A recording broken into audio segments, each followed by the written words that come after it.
Every herb storage video you have ever watched is giving you the wrong advice. Not because they are lying, because they stop too early. Paper towel trick, plastic bag trick, damp cloth in the crisper drawer.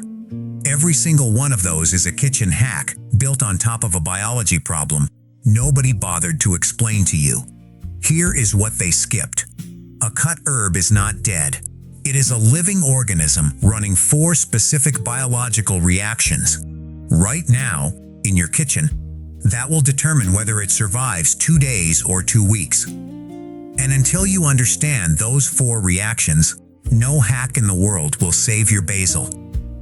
I know this because for 3 years, I spent roughly $60 a month replacing fresh herbs I kept destroying. Not through neglect, through a system that was never designed around how plants actually work after they are cut. The moment I stopped treating herbs like dead garnishes and started treating them like active chemical reactors, everything changed. Shelf life doubled, flavor intensity went up, and my grocery bill dropped. Today, I am pulling back the curtain on post-harvest physiology. The same science commercial herb growers use to keep product alive across international supply chains. 4 microscopic mistakes, 4 biological fixes, and 1 compound at the end of this video, a phenolic monoterpene found in oregano and thyme that physically tears open bacterial cell membranes and creates an invisible antimicrobial atmosphere inside your sealed containers. That last one is the fridge force field. We will get there, but right now, drop it in the comments. What herb keeps dying on you no matter what you try? Because I will bet mistake number 3, the one silently vaporizing up to 35% of your flavor compounds the moment you make a cut, is the exact reason your kitchen should feed your life, not drain your wallet $3 at a time. Replacing something biology could have kept alive for 2 weeks. Society hands you a hack. We are going to hand you a system. Mistake number 1. And this one will permanently change the way you look at your balcony garden. Mistake number 1. The harvest paradox. And this one is not about storage at all. It happens before the herb ever leaves the plant. Here is a question nobody asks. Does it matter what time of day you harvest? It matters enormously. And getting it wrong means you are either destroying the flavor before it hits your pan, or you are guaranteeing the herb rots in 3 days instead of lasting a week. Every single time. Not because of bad luck. Because of plant biology running on a precise molecular clock that most urban growers have never been told exists. Here is the part that genuinely surprised me when I first read the research. A basil plant is not the same plant at 8 a.m. as it is at 6 p.m. Chemically, biologically, they are almost 2 different harvests. During the night, while your balcony is dark and cool, your basil is doing something remarkable. It is accumulating essential oils inside microscopic glandular structures on the surface of every leaf. Tiny biological storage tanks called peltate trichomes. Compounds like eugenol, the primary molecule responsible for that deep, sweet, clove-like aroma that makes fresh basil worth $4 a clamshell, are being synthesized and packed in through the night. But the moment midday sun hits those leaves, those volatile oils begin to evaporate directly into the atmosphere. Gone. You cannot smell them. You cannot see them leaving.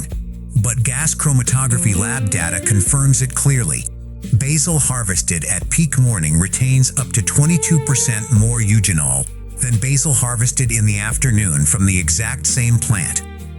22%. On herbs you grew yourself, lost before they ever reach your cutting board, simply because of when you pick them. So what does this mean for your balcony harvest?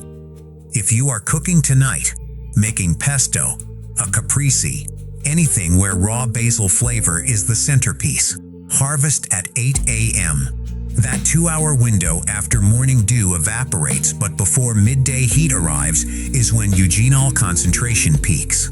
That is your flavor window. But here is where it gets interesting. If your goal is not cooking tonight, if you want to store that basil in a glass of water on your counter for a week, the biology flips completely. By late afternoon, your basil plant has spent the entire day photosynthesizing under full sun. And all that captured solar energy has been converted into something specific. Dense carbohydrate sugars, packed into every leaf cell. These sugars are not just food. They function as internal cryoprotectants, the plant's own natural antifreeze system. Once the leaf is cut and detached from its root system, these carbohydrate reserves become its only remaining survival fuel. The research is clear on this. Afternoon harvested herbs, carrying maximum carbohydrate reserves, demonstrate shelf life nearly double that of pre-dawn harvested herbs stored under identical conditions. Double. From the same plant. On the same day. That is not a small margin. That is the difference between herbs that last 4 days and herbs that last 8.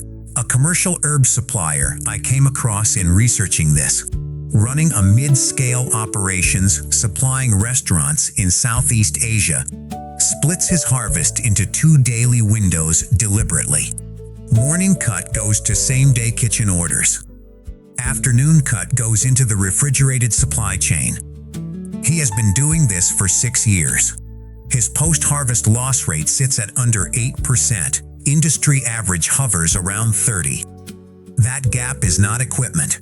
It is not packaging. It is harvest timing. So here is your new system for every herb on your balcony. Cooking tonight, 8 a.m. harvest. Maximum flavor. Maximum eugenol storing for the week, 6 p.m. harvest. Maximum carbohydrate reserves. Maximum shelf life. Same plant, same scissors. Completely different biological outcome, based on nothing more than what time you walk outside. That is post-harvest physiology working for you instead of against you. So now you know when to cut. But here is the problem. For at least half the herbs on your balcony, basil especially, it does not matter how perfectly you time your harvest. Because the moment you put them in the wrong place, you are not slowing their death. You are detonating it. Mistake number 2. And this one lives inside your refrigerator. Mistake number 2. The refrigerator death. I want you to picture something. You take a tropical fish, a species that evolved in warm 28-degree ocean water, and you drop it into a bucket of ice water. What happens is not gradual. It is not a slow decline. The cold physically ruptures the cell membranes. The fish does not fade. It collapses.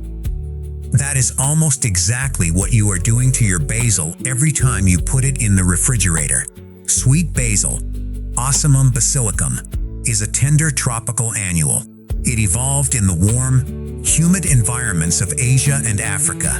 Its entire cellular architecture was built for heat, not cold. And when you expose it to temperatures below 12 degrees Celsius, which is the standard temperature inside most household refrigerator crisper drawers, something catastrophic happens at the microscopic level.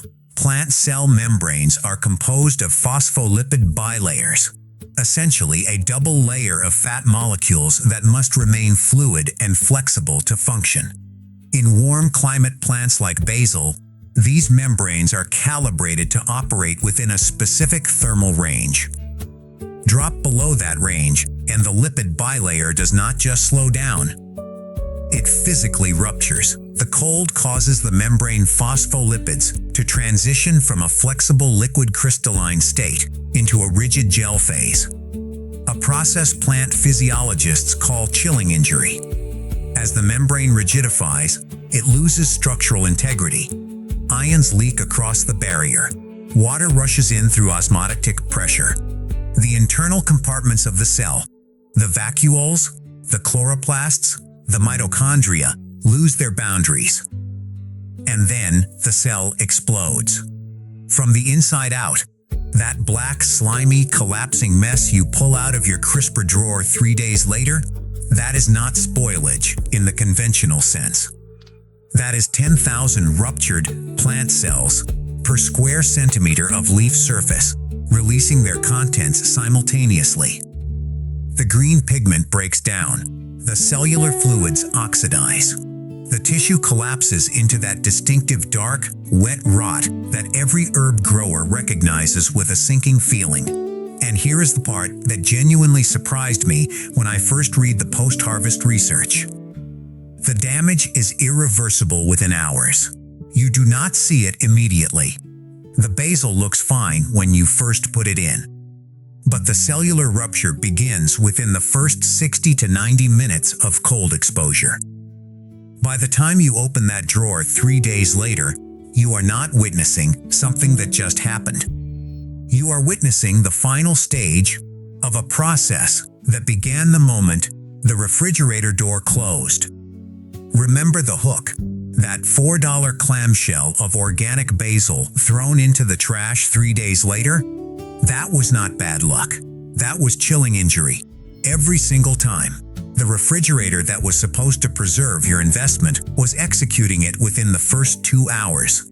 Now on a balcony micro-farm in a tropical climate. Ho Chi Minh City, Bangkok, Miami, Kuala Lumpur, this problem is compounded.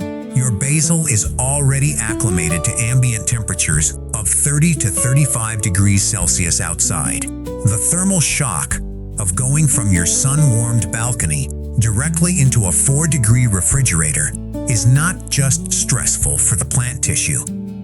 It is the biological equivalent of going from a sauna into an ice bath with no warning and no recovery time. And yet, this is the exact journey we put our freshly harvested herbs through every single day. We grow them in heat. We cut them in heat. And then we immediately punish them with cold, thinking we are being responsible. Here is the counterintuitive truth that took me 2 years of dead basil to finally accept. The kitchen counter is a better storage environment for basil than your refrigerator. Not as a temporary measure, not as a last resort, as the correct biologically sound, scientifically validated primary storage method for any warm climate herb. Basil, holy basil, Thai basil, lemon basil, cilantro. Detrine the bottom centimeter off the stems at a 45-degree angle. Place them in a glass with 2 centimeters of room temperature water. Just like a bouquet of fresh flowers, keep them away from direct airflow and direct sun.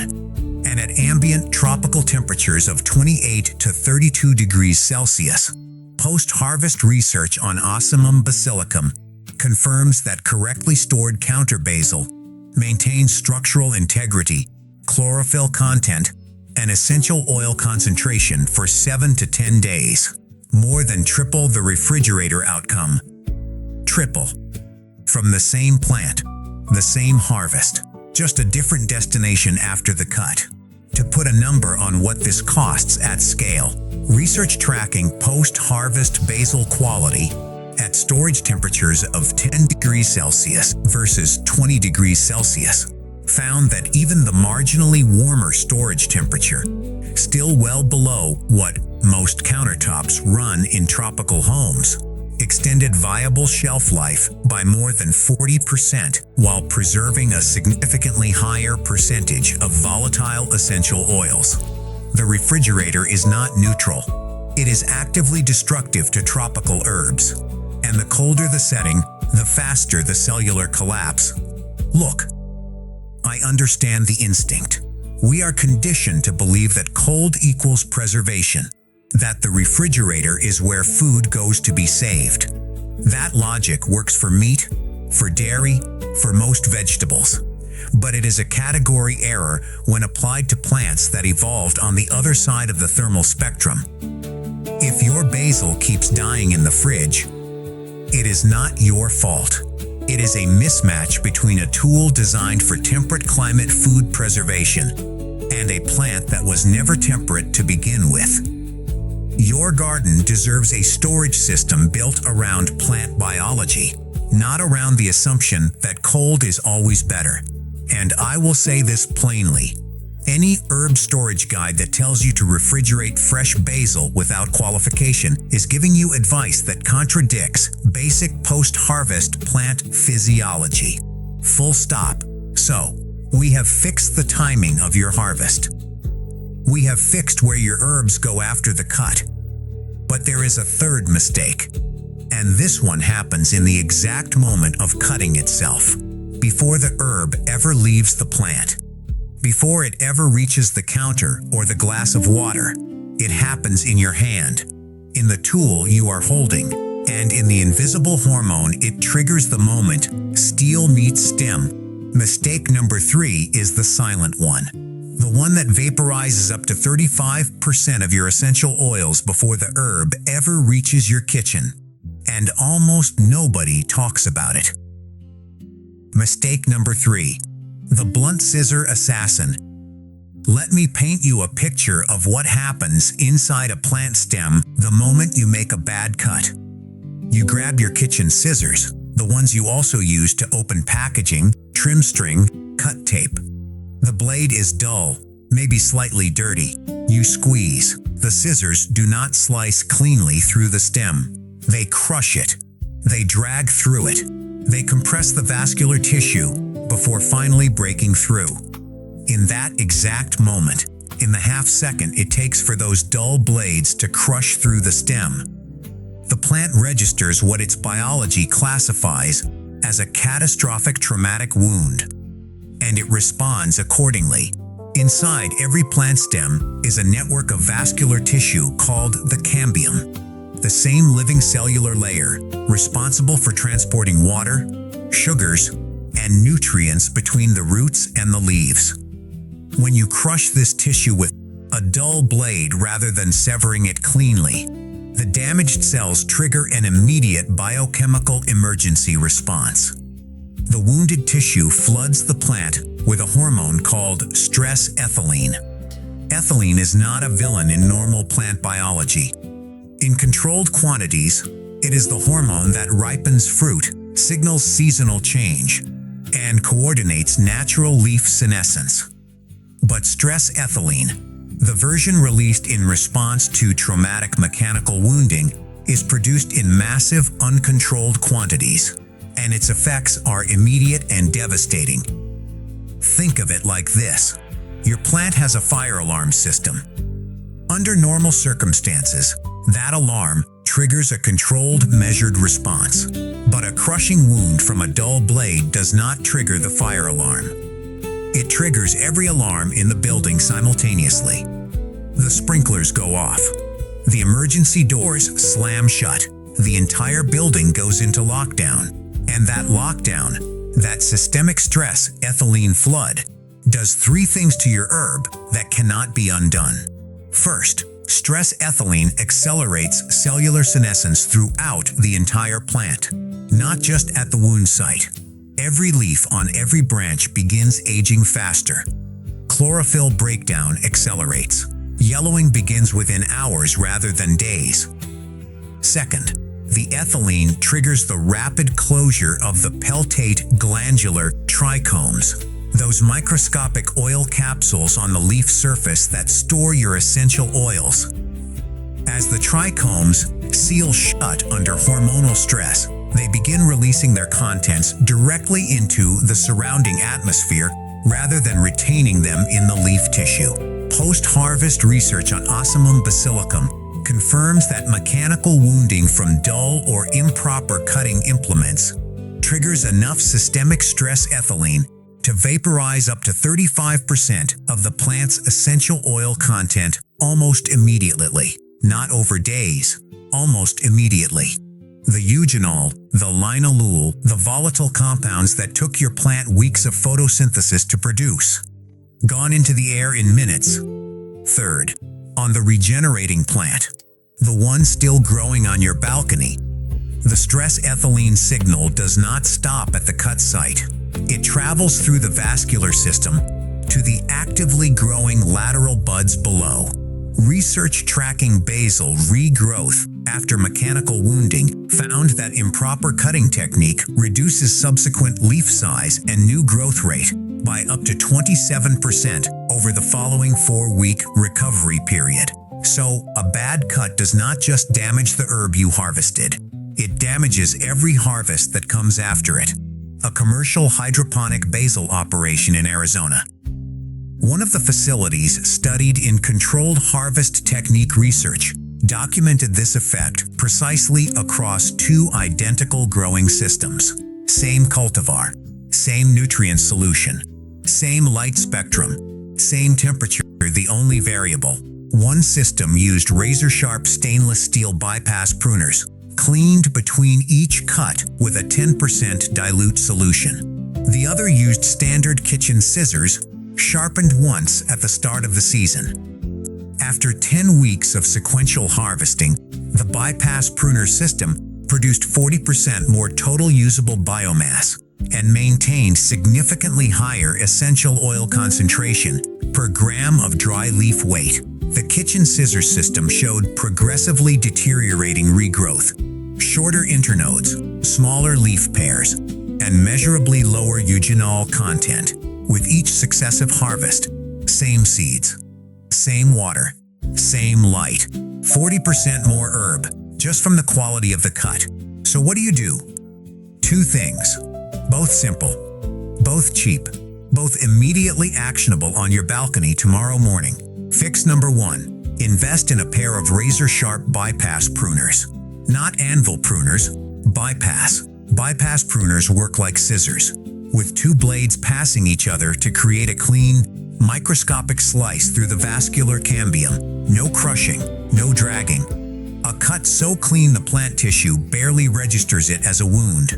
The stress ethylene alarm never fires. The oil capsules stay sealed. The flavor stays in the leaf.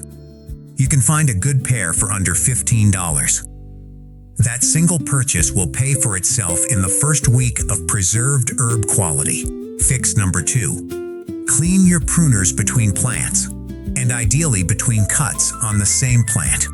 A quick wipe with a dilute alcohol solution eliminates 2 threats simultaneously: pathogenic bacteria that can colonize the wound site and trigger additional stress responses, and cross-contamination between different herb varieties that can alter flavor profiles in sensitive chemotypes like lemon basil and Thai basil. Clean cut, clean blade. The alarm never fires. The herb never panics. The flavor stays exactly where you grew it to be. I will be direct about this. The single most cost-effective upgrade any balcony herb grower can make is not a new pot, not a better soil mix, not a fertilizer protocol. It is a $15 pair of bypass pruners and the habit of keeping them sharp and clean. Everything else we do in the garden is about growing the herb. This is about not destroying it at the moment of harvest. So we have fixed the timing, we have fixed the destination, we have fixed the cut itself. Now we get to the one that most people have sitting in their herb drawer right now. Completely unused, completely misunderstood, and it might be the most powerful post-harvest tool in your entire kitchen. Mistake number 4 is not about what you are doing wrong. It is about a biological superpower you are ignoring. A compound so aggressive that independent laboratory studies show it physically tears open the cell membranes of E. coli and pathogenic storage molds. Not inhibits them, not slows them down, tears them open. And it is exhaled naturally, continuously, by the oregano and thyme already growing on your balcony. The fridge forcefield. Mistake number 4. The fridge forcefield you never knew you had. Right now, on your balcony, there are probably 2 plants sitting quietly in their pots that most growers treat as pure culinary ingredients. You snip a few leaves for a marinade. You strip a sprig for a roast. You use what you need and forget the rest. Those 2 plants are oregano and thyme, and what most urban growers do not realize. What took me completely by surprise when I first dug into the post-harvest research is that oregano and thyme are not just herbs. They are biological weapons, and you have been leaving them loaded and unused on your balcony while the food inside your refrigerator slowly rots. Here is the science, and I want you to pay close attention to this one, because this is where post-harvest physiology stops being academic and starts being genuinely useful in a way you can act on before tonight. Oregano and thyme, specifically Origanum vulgare and Thymus vulgaris, synthesize extremely high concentrations of a phenolic monoterpene compound called carvacrol in stress-grown plants, the kind produced by the deficit irrigation protocols we talk about on this channel, where you deliberately underwater your Mediterranean herbs to force secondary metabolite production. Carvacrol can constitute up to 70% to 77% of the plant's total volatile oil fraction. Carvacrol is not a flavor compound that happens to have antimicrobial properties on the side. It is a primary biological defense weapon that also happens to taste extraordinary, and its mechanism of action against pathogenic bacteria and storage molds is among the most aggressive documented in natural compound research. Here is exactly what it does. Carvacrol is highly hydrophobic, meaning it has an extreme affinity for lipid-based structures. When it encounters the cell membrane of a pathogenic bacterium or a mold spore, it does not just inhibit the organism. It does not just slow its growth. It partitions directly into the lipid bilayer of the cell membrane, physically embedding itself into the fatty structure, and begins destabilizing the entire membrane architecture from the inside. The membrane loses structural integrity. The internal pressure gradient collapses. The proton motive force, the electrochemical gradient that powers the cell's entire energy production system, fails completely. Without a functioning proton motive force, the pathogen cannot synthesize ATP, cannot replicate, cannot mount a defense response. Its internal contents begin leaking through the compromised membrane. And within minutes of exposure, the cell lyses. It ruptures and dies. Laboratory studies confirm that carvacrol exerts this effect against an extraordinary range of pathogens, including E. coli, Staphylococcus aureus, Botrytis cinerea, the gray mold that destroys stored produce, and multiple Fusarium species responsible for post-harvest rot in vegetables and fruits. Not inhibition, total cell membrane destruction. But here is what makes this relevant to your kitchen in a way that most people completely miss. Carvacrol is volatile. It evaporates at room temperature. It exists in a gaseous state inside any sealed container where fresh oregano or thyme is present. And that gas, continuously exhaled by a single fresh sprig, creates what food scientists call a modified atmosphere inside the container. A modified atmosphere is not just scented air. It is a chemically active antimicrobial environment where the concentration of carvacrol vapor is sufficient to continuously attack and destroy pathogenic organisms trying to colonize your stored food. Every mold spore that lands on your stored meat, your cut vegetables, your leftover salad, encounters a carvacrol atmosphere before it can establish a colony. Research on carvacrol-rich essential oil vapor applications in sealed storage environments shows significant inhibition of mycelial growth in Aspergillus niger, Alternaria alternata, and multiple Fusarium species, the exact pathogens responsible for the majority of refrigerator food spoilage in tropical households. One fresh sprig, one sealed container, one invisible biological shield that works continuously, passively, and for free, powered entirely by the same plant sitting on your balcony. To put this in economic terms, your grocery bill will understand immediately. Fresh organic thyme and oregano retail at specialty organic markets at approximately $95 per pound. The same per pound premium as fresh organic rosemary. That pricing exists because the market understands the biochemical density of stress-grown Mediterranean herbs. The carvacrol concentration, the thymol content, the antimicrobial potency. A commercial food preservation research group studying natural antimicrobial packaging solutions documented that incorporating carvacrol-rich thyme, essential oil, into sealed storage environments extended the shelf life of raw red meat by more than 20 days at standard refrigeration temperatures, while simultaneously reducing detectable pathogen load measurable thresholds to below measurable thresholds. 20 days on raw meat from a compound your thyme plant produces for free every single day, whether you use it or not. So what do you actually do with this? 3 applications. Starting tonight. Application 1. Take a fresh sprig of oregano or thyme, harvested correctly, cut cleanly with your bypass pruners, and drop it directly into any Tupperware container holding raw or cooked meat before sealing. The carvacrol vapor that fills that container will actively suppress bacterial growth and extend safe storage time beyond what refrigeration alone can achieve. Application 2. Place a fresh sprig in your vegetable crisper drawer, alongside leafy greens, cut herbs, and any produce vulnerable to mold. The modified atmosphere created inside the drawer will slow mold colonization on everything around it, not just the oregano itself. Application 3. For urban growers running a continuous harvest cycle on their balcony, if you are harvesting oregano or thyme regularly and generating more than you can use in cooking, do not compost the excess. Use it actively as a biological preservation agent for everything else in your kitchen. Your balcony is not just producing food. It is producing a post-harvest preservation system. This is what we mean when we talk about a food engine on a small balcony.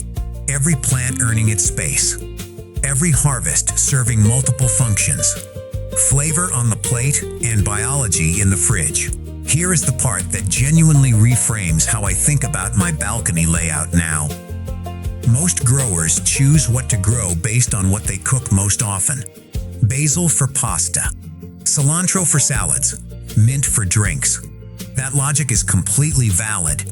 But if you are serious about running a zero-waste, maximum return micro-farm on a small balcony, at least 1 pot of oregano and 1 pot of thyme are not optional. They are infrastructure. They are your post-harvest preservation system. They are the reason the rest of your harvest lasts long enough to actually use. A single well-managed oregano plant under moderate water stress. The kind of deficit irrigation that concentrates carvacrol to its peak levels can serve as your kitchen's biological shield for an entire season. That is not a garnish. That is a system component.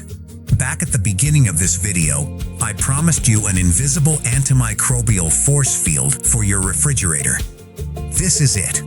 Not a product, not a chemical spray, not a gadget from an online store, a sprig of oregano, a sealed container, and the same phenolic compound that tears open bacterial cell membranes working quietly, continuously, for free, grown by your own hands on your own balcony. That is the kitchen alchemist system. And we are almost at the full picture.